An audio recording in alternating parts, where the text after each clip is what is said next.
Hello guys, welcome to another vlog. At tayo ay mag-unbox na ng binili natin kahapon. Ito ang MN model na Land Cruiser. Official license to ng Toyota.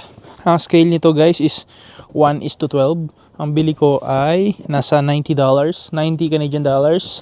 At ito, ang pagkakaiba nito sa una nating in-unbox, meron siyang mga ibang feature sa remote control. Mas malambot yung suspension, soft tires din siya for better crawling. Ito nga pala ay hobby grade na. Ibig sabihin ng hobby grade, na-upgrade yung parts, may mga mas marami feature, yung mga speed control nga. Tara, tingnan natin kung anong laman nito guys. Yung store na binilang ko ay Hobby Wholesale dun sa Edmonton. And then, kasi yung box niya iisa lang. Same boxes. Every car, so you should check the bottom box if which car are you choosing. They put some checks here. Okay, there's a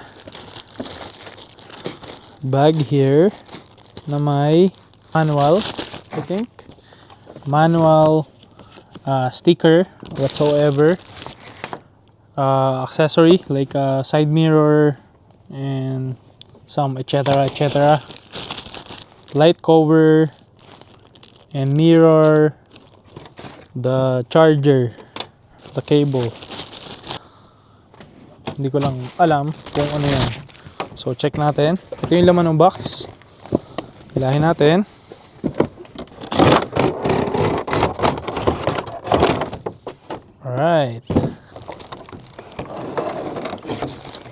Alright, the size, smaller size than the last time, because last time is 1:10. Wow, detailed. You can open the trunk here, the hood, this one. You can put your battery on here. It's more convenient, it's more easy access. Wow, sobrang ganda guys, kasi tingnan niyo yung suspension nito. Look at that. Alright, and the rubber tires here, so soft. Wow, very simple lang. Ito lang yung nadagdag, yung mga parts, mga light cover, mga side mirror. Ayan, nakabit natin siya mamaya. And this is the controller. Like what I said, there's a lot of option here. Oh, battery not included. I need a AA for the controller. And this is the under chassis looks. Alright, the size is pretty decent. Even this is smaller, easy to carry. You know, napakasimple lang guys i-unbox. So ito yung car na mismo. Ito na car na mismo, unlike yung kanina, yung last time na in-unbox ko, so many zip tie. Ito na siya, car, controller, and then the few accessories. So let's go. This is official Toyota licensed product, so you will see the emblem here, the Toyota. Yeah, I didn't try it yet, but it's look very nice. Look at the suspension. And take note guys, this is since this is a hobby grade, we can upgrade a lot of parts here. You can order online here.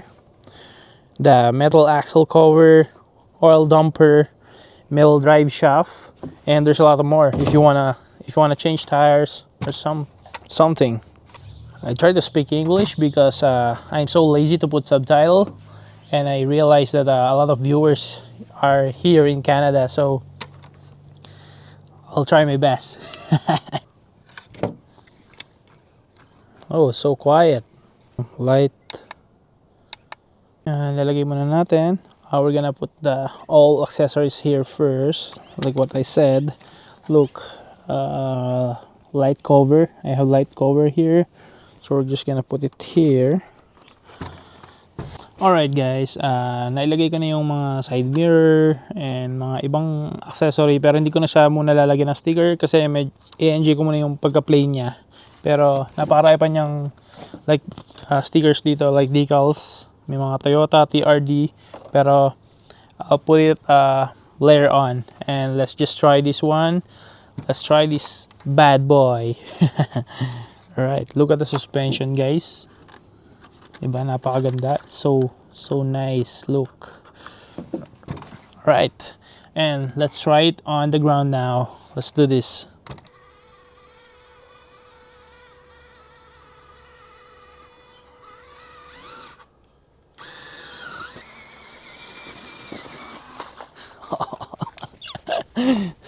The suspension guys is really good, and you can feel this now, unlike the other one.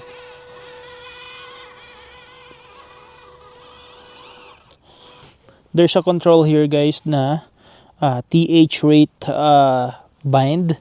If you want more powerful, you just press this button, and if you just want it like a crawling, you just press it again.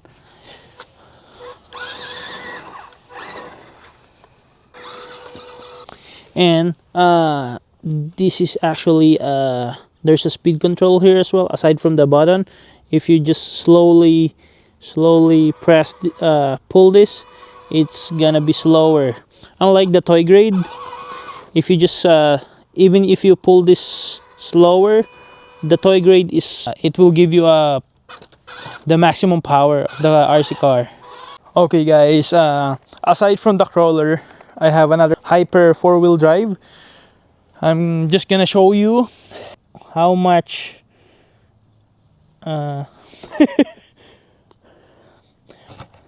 I'm just gonna show you how powerful is this. Ooh, so cold. The winter is coming guys here in Canada, so that's why. Okay, this is the ramp, and this is my hyper. 1, 2, 3, go.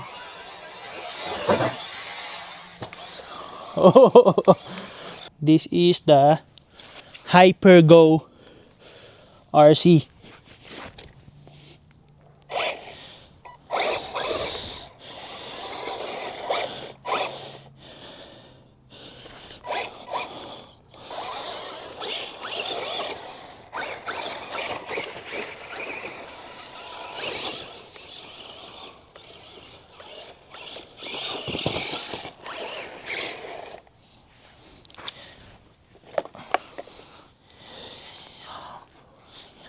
Yep, but this is ano bang genre kasi nito? Hindi siya crawler eh. Like different type of RC car. It's not comparable. Even the price. The price. This is roughly around 100 minimum 150 or 200. But I saw in Amazon like it's around $200. And this is $90. Right. So cold. I can do the proper review because it's getting cold here. It's getting colder here. Hi guys. So it's getting warmer now again, and then I will continue the vlogging for the MN Toyota Land Cruiser RC car.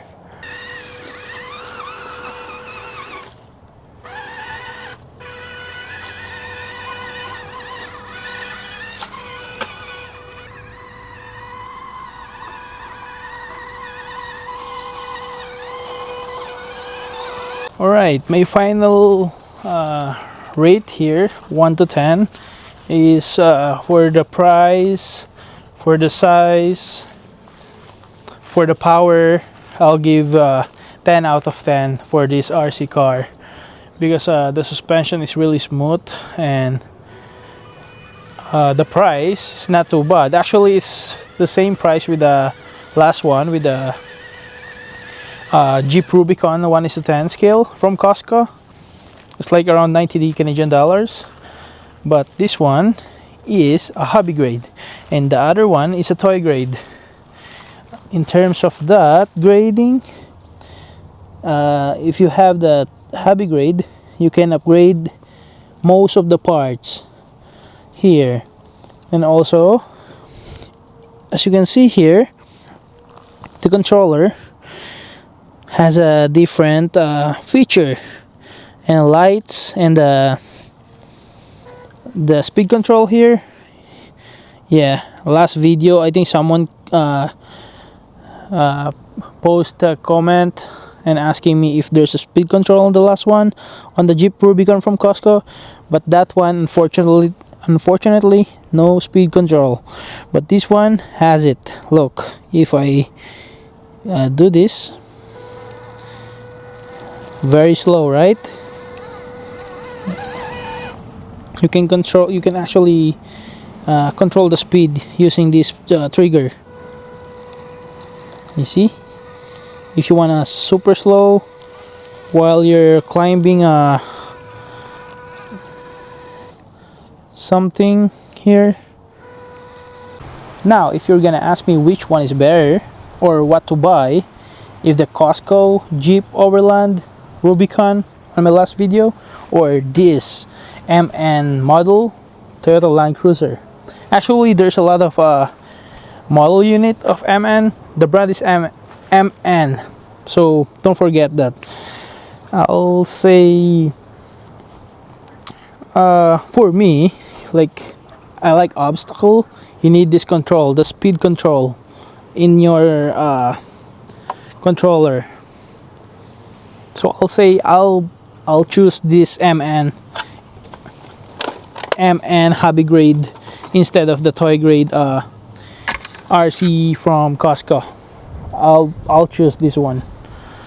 All right, hope you guys enjoy my new review. I'm trying to speak in English so everyone can understand me, and because I'm so lazy to put some subtitle, so hopefully this works, or I'll go back to the Tagalog language. Comment down below if this helps. Alright guys, if you want more RC control or toy collectibles content, please comment, like, and subscribe Junel and Chris Vlogs for more video. Alright guys, peace.